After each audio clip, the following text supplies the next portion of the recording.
Eu tenho 28 anos e desde o começo da minha vida adulta eu lembro de começar a estudar sobre produtividade e a procurar fazer as coisas de maneira mais rápida, mais prática e mais eficaz. A produtividade teve um boom. Eu lembro que alguns anos atrás, livros e mais livros saíam sobre esse assunto. Vídeos aqui no YouTube bombavam com dicas e hacks sobre produtividade, sobre como você podia otimizar o seu tempo, fazer as coisas de maneira mais rápida e melhor. Então, tava todo mundo meio que nessa vibe. Eu lembro que quando começaram a vender planner aqui no Brasil, por exemplo, todo mundo começou a incorporar essas práticas e aplicativos também de organização tiveram aí uma alta há alguns anos atrás e até hoje a gente usa todas essas ferramentas que são muito boas. Mas acontece que agora a gente tá colhendo as consequências ruins dessa ênfase numa produtividade a qualquer custo. Temos sido chamados aí da geração do burnout. Muitas pessoas estão com cada vez mais problemas e transtornos mentais, ansiedade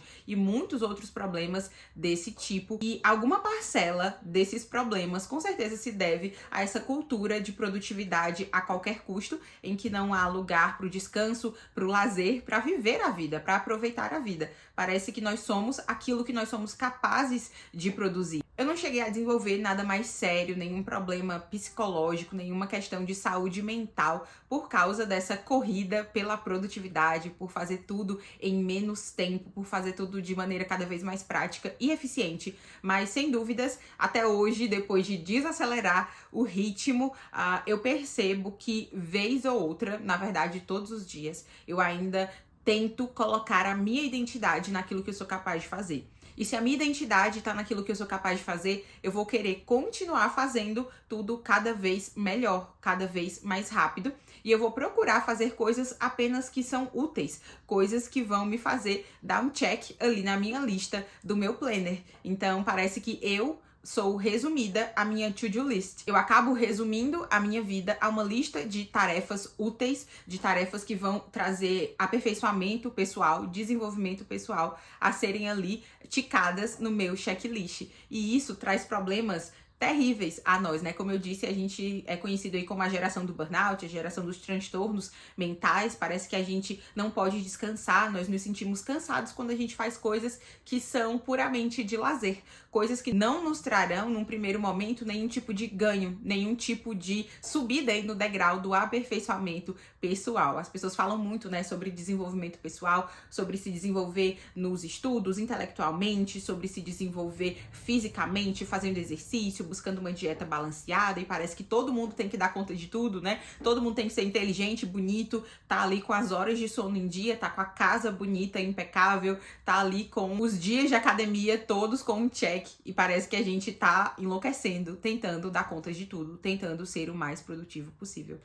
E aí é que, pelo menos na minha jornada pessoal, aconteceu um relembrar de coisas muito simples da caminhada cristã, da caminhada com Deus. O remédio para essa geração ansiosa, para essa geração do burnout, certamente passa por muitos fatores. Fatores sociais, fatores de saúde, fatores relacionais, fatores de identidade, né? Porque quando a gente coloca de novo a nossa identidade naquilo que a gente é capaz de fazer, ou naquilo que a gente consome, a gente tem problemas seríssimos, né? Mas com certeza, seja qual for a origem dos problemas aí de você estar vivendo uma vida louca, acelerada, que parece que você não tem tempo pra nada, parece que você tá cada vez mais doente. Eu sei que, independente da origem disso, nós precisamos voltar os nossos olhos, a nossa caminhada para as práticas espirituais simples, sabe? Para as disciplinas espirituais da oração, da meditação da palavra, do silêncio, da comunidade, da comunhão.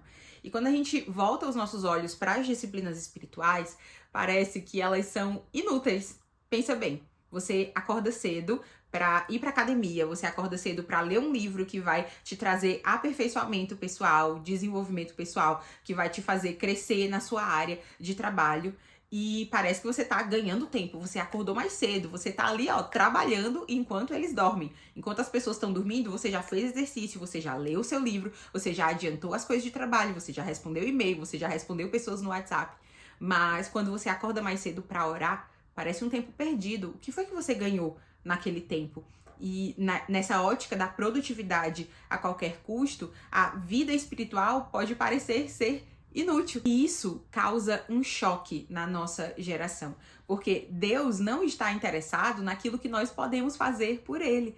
Parece que nesse mundo caótico, acelerado em que nós vivemos, Deus nos convida a sentar. Deus nos convida à quietude, Deus nos convida a ouvir a sua voz. E a gente pensa, o que eu posso fazer por Deus? Né? Porque a gente traz essa mentalidade ativista da produtividade a qualquer custo para dentro da nossa vida espiritual, sendo que a nossa fé deve transbordar para essa mentalidade da produtividade e não o contrário. E a gente olha e pensa, o que eu posso fazer por Deus? Onde é que eu posso me meter aqui? O que eu posso fazer? Né? Eu vou aumentar aqui a produtividade das coisas que a minha igreja faz. Mas Deus nos convida à quietude, né? Aquietai-vos e sabei que eu sou Deus. Deus nos convida ao silêncio. A gente olha para a vida de Jesus e vemos um Cristo que se separou, se retirou para orar. Jesus tinha muito o que fazer. Ele poderia pensar, como é que eu posso aumentar a minha fama? Como é que eu posso curar mais pessoas, né? Como é que eu posso aumentar aqui a minha produtividade, curando mais gente, ensinando mais pessoas, fazendo com que o meu nome seja conhecido por mais pessoas. Mas Jesus se retirava para orar, para passar tempo em silêncio com o Pai, ouvindo a voz do seu Pai. E nós precisamos muito voltar a essas disciplinas espirituais, da solitude, da quietude, da leitura da palavra, da meditação na palavra. E não apenas, eu vou aqui ler a Bíblia toda em um mês, né? Eu imprimo ali um checklist de leitura bíblica e, faço um parêntese, eu gosto muito de planos de leitura bíblica. Mas a nossa espiritualidade não é apenas um plano de leitura bíblica todo, né, ticado. A gente precisa mastigar a palavra, ruminar a palavra, ouvir a voz de Deus. E isso deve se dar na quietude, no silêncio e não na correria, no mundo acelerado em que nós vivemos. É aí que entra a utilidade de muitas coisas inúteis nas nossas vidas. Se a gente parar para pensar, o mundo está cheio de coisas inúteis. Para pensar por que Deus fez uma variedade tão grande de alimentos. Certo, os alimentos servem para nos nutrir, mas Deus poderia ter criado uma pílula, uma cápsula que a gente consumia e pronto, eu vou ter ali toda a energia que eu preciso, todos os nutrientes que eu preciso e pronto, resolvido o problema da nutrição. Mas Deus apenas não nos nutre. Deus cria uma quantidade abundante de alimentos, de cores, de sabores, de texturas. Não apenas para cumprir uma função no nosso corpo, mas para produzir deleite, para produzir maravilhamento, para encher a nossa barriga e as nossas almas com a bondade dele, porque Deus colocou no mundo a si mesmo, Deus colocou a sua bondade, quem ele é, no mundo, e nós podemos desfrutar de tudo isso. E pensando nisso, nós podemos pensar, né, em duas categorias de coisas inúteis, mas que nutrem a nossa alma, que enchem a nossa vida. A gente pode pensar nas disciplinas espirituais, né, mais óbvias, que são a leitura da palavra, a oração, a meditação, a solitude. E nós podemos pensar em práticas de maravilhamento, de prazer, de lazer, que aparentemente também são inúteis na nossa vida. Você já se sentiu culpado por descansar? Muitas pessoas têm problemas enormes, e eu me incluo nisso, por isso que eu tenho falado muito disso aqui com vocês, em descansar. Porque a gente pensa que aquilo é inútil. Quando eu paro para descansar no domingo, eu penso, eu poderia estar adiantando o trabalho da semana que vem. E aí tem uma disciplina espiritual que eu já mencionei aqui, que é a disciplina da solitude. E essa disciplina definitivamente parece inútil. Porque ela consiste em a gente sentar e não fazer nada. É isso, sentar sozinhos e não fazer nada. Claro que dentro desse não fazer nada, tem várias coisas que você pode praticar. Você pode orar, você pode meditar em algum versículo específico da palavra, você pode trabalhar o seu silêncio apenas e ficar ali em silêncio, tentando não pensar nas muitas preocupações que nós temos na vida, nas muitas tarefas que nós temos a cumprir. E o autor Henry Nouwen, eu já falei desse livro aqui, Espaço para Deus, várias vezes com vocês, ele fala sobre isso, né? Ele diz aqui: a disciplina da solitude é um caminho simples, embora difícil, para nos libertar da escravidão das ocupações e preocupações e começar a ouvir a voz que faz todas as coisas novas. Nossa tentação é fazer alguma coisa útil, ler algo estimulante, pensar sobre uma coisa interessante ou experimentar algo extraordinário. Mas nosso momento de solitude é exatamente um momento em que desejamos estar na presença do Senhor de mãos vazias, nus, vulneráveis, inúteis, sem nada para apresentar, provar ou defender. É assim que lentamente aprendemos a ouvir a voz tranquila de Deus. Então parece que a gente está sempre tentando melhorar alguma coisa, provar alguma coisa para alguém, mostrar serviço para alguém, nem que seja para nós mesmos. Por isso que muita gente diz assim, eu me cobro muito. Mas se a gente for investigar essa razão essa frase, né, esse pensamento, eu me cobro muito, ele tá fundamentado em quê? Eu tô querendo provar o quê para quem? Eu tô tentando servir as pessoas e servir a Deus, cumprir a agenda do reino de Deus, ou eu tô tentando colocar a minha identidade naquilo que eu sou capaz de fazer? Em última instância, você tá deixando de depender de Deus. Você tá dizendo que o mundo depende de você para continuar girando. Mas isso é uma mentira, né? Por isso que Deus nos convida ao descanso. Deus nos convida a parar e ouvir a sua voz, né? Nós não precisamos entregar nada a Deus, né? O Henry Nouwen coloca aqui que na disciplina da solitude nós nos encontramos de mãos vazias, nus, vulneráveis, inúteis, sem nada a apresentar. Você pode pensar que eu vou apresentar os meus louvores, eu vou apresentar o meu serviço a Deus. E tudo isso nós fazemos porque nós amamos a Deus e porque nós queremos fazer parte do plano de Deus para o mundo e para as pessoas. E não porque Deus precisa do nosso serviço. Quantos de vocês, e eu me incluo nisso também, quantas vezes a gente não se sente mal quando a gente não faz nosso devocional por 1, 2 dias ou uma semana? A gente pensa que Deus tá triste, que Deus tá com raiva da gente porque a gente não bateu o ponto ali naquela disciplina espiritual.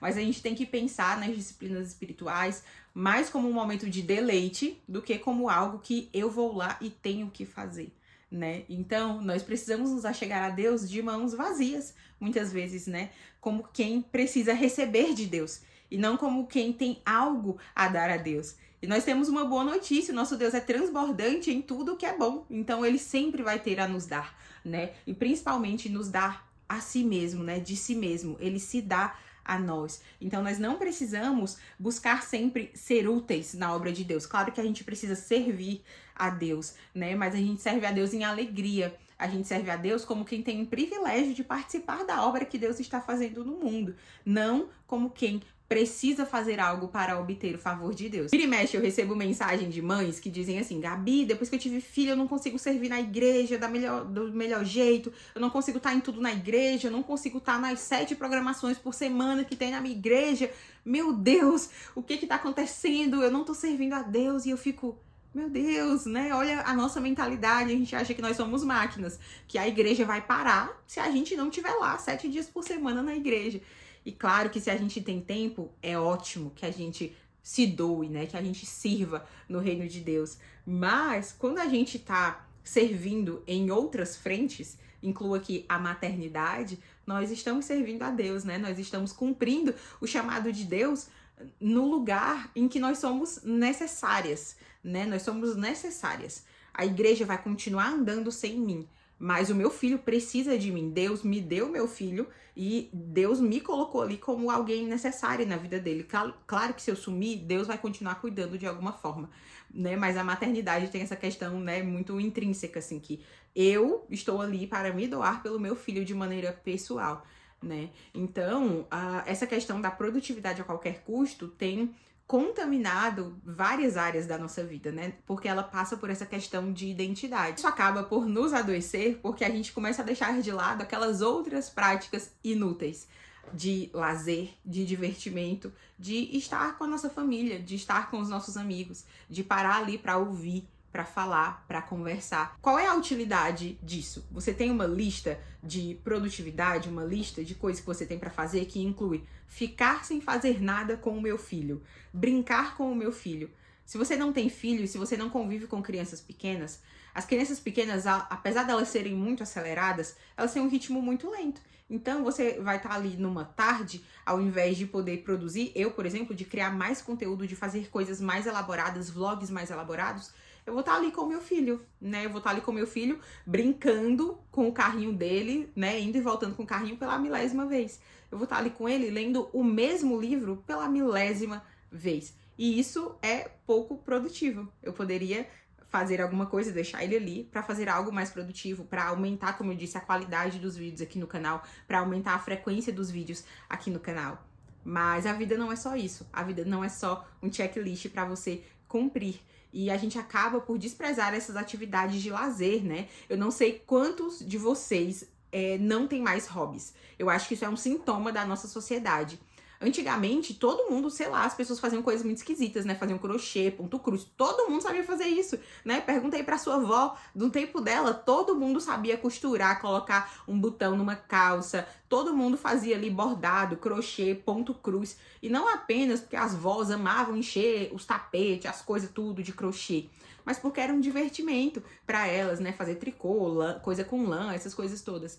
E a nossa geração não tem hobby, né? Você já parou para pensar que até quando a gente lê, por exemplo, que era um hobby, hoje em dia a gente quer quantos livros eu posso ler em quanto tempo, ou então eu quero ler uma quantidade X de livros que vai me fazer desenvolver alguma habilidade. Isso quando muito, né? Porque a maioria de nós realmente não tem nenhum hobby. O nosso hobby é mexer no celular. O nosso hobby é se distrair aqui nas redes sociais. Isso é sintomático. Parece que a gente não encontra prazer em mais nada. Não há espaço para o deleite, para o prazer nas nossas vidas. Se a gente sabe fazer alguma coisa, as pessoas automaticamente dizem, né? O pessoal do marketing digital, você precisa ensinar isso a alguém. Você precisa fazer dinheiro com isso aí. Então, nós somos reduzidos àquilo que a gente pode produzir e também àquilo que a gente pode vender, né? Ao dinheiro que a gente pode fazer com isso. E cultivar hobbies nessa era é um ato contracultural. E eu tenho buscado voltar com essas práticas, sabe? Ler por lazer, né? Então, não só ler livros de teologia para eu ensinar alguma coisa a alguém, livros que vão me ajudar a ser uma mãe melhor, uma esposa melhor, uma dona de casa melhor, uma trabalhadora melhor, mas também livros que eu vou ler por prazer, livros que não vão trazer utilidade nenhuma na minha vida. Sabe aquela leitura por diversão? Eu tô lendo Recursão, do Blake Crouch. E eu tenho certeza que esse livro não vai acrescentar em nada na minha vida. Nada, não vai me ensinar nenhuma lição de moral. É só um livro ali divertidinho de ler, né? Nem essas maravilhas da literatura. É só um livro divertidinho de ler. E é isso, sabe? Eu tenho buscado o lugar desses hobbies, dessas coisas inúteis na minha vida. Inúteis, assim, entre aspas, né? E tem um livro muito legal, eu separei uma citação aqui pra vocês, chama Futebol é Bom para Cristão, do pastor Emílio Garófalo. E esse livro não tem nada a ver comigo, porque eu não gosto de futebol. Mas ele toca num ponto muitíssimo interessante sobre essas atividades ali que, né, qual é a serventia delas? Ele diz o seguinte: como criaturas, percebemos que a realidade é mais ampla e vívida do que vivemos rotineiramente. Passamos muito tempo esquecidos disso, mas às vezes certos acontecimentos nos fazem parar e lembrar. Pode acontecer ao ficar com os olhos estranhamente marejados ao ver um pôr do sol. Pode acontecer quando o coração se sente estranhamente satisfeito num jantar, numa roda de amigos, numa brincadeira. Ele fala disso, né, desses momentos em que nós... Sabe aquela felicidade que a gente sente, né, como ele coloca aqui? Quando a gente vê uma coisa muito bonita, uma paisagem muito bonita, a gente, né, desce uma lagriminha ali. Quando a gente faz alguma coisa pela primeira vez, né? Eu sempre fico assim quando eu saio ao ar livre, né, com a minha família, a gente vai fazer um piquenique em algum lugar, eu fico... Estou vivendo uma coisa extraordinária, né? Que é simples, mas extraordinária. E isso não tem nenhuma utilidade nas nossas vidas. Mas a nossa alma precisa disso, né? De novo, Deus encheu o mundo de beleza. Deus encheu o mundo de coisas maravilhosas. Ele nos fez com a capacidade de aproveitar muitos prazeres que não cabem na nossa agenda de produtividade, mas que enchem a nossa alma, né? De novo, pensa nos sabores. Pensa na variedade de flores que existem, né? Deus poderia ter criado uma única flor muito bonita e ter enchido aí o mundo com essas flores, mas ele cria variedade. E às vezes essa variedade vai ser apreciada só por ele, porque a gente nem para apreciar essas coisas, né? Mas esse nosso Deus é abundante. A sabedoria de Deus em criar coisas diversas, em criar coisas que dão prazer a ele mesmo e que nos dão prazer, é enorme. E nós podemos parar para aproveitar isso. A gente não precisa viver no ritmo do mundo. A gente necessita, na verdade, viver no ritmo de Deus, de acordo com a maneira como Deus fez o mundo. Então, aproveitando a beleza do mundo, aproveitando os prazeres da vida. A vida não se resume a beleza e prazeres. Nós vivemos no mundo caído, mas definitivamente a vida não se resume a uma lista de tarefas que você precisa cumprir. Então, sempre que possível, desacelere, né? Desacelere, Olhe ao redor, observe o lugar onde Deus te colocou. Observe as pessoas que estão ao seu redor. Pare para ouvir alguém mais velho. A gente não tem muita paciência, né, para ouvir alguém mais velho. As pessoas falam devagar, as pessoas falam baixo. A gente precisa se doar para ouvir alguém mais velho. Pare para brincar com uma criança que quer brincar ali, ó, repetidamente da mesma brincadeira.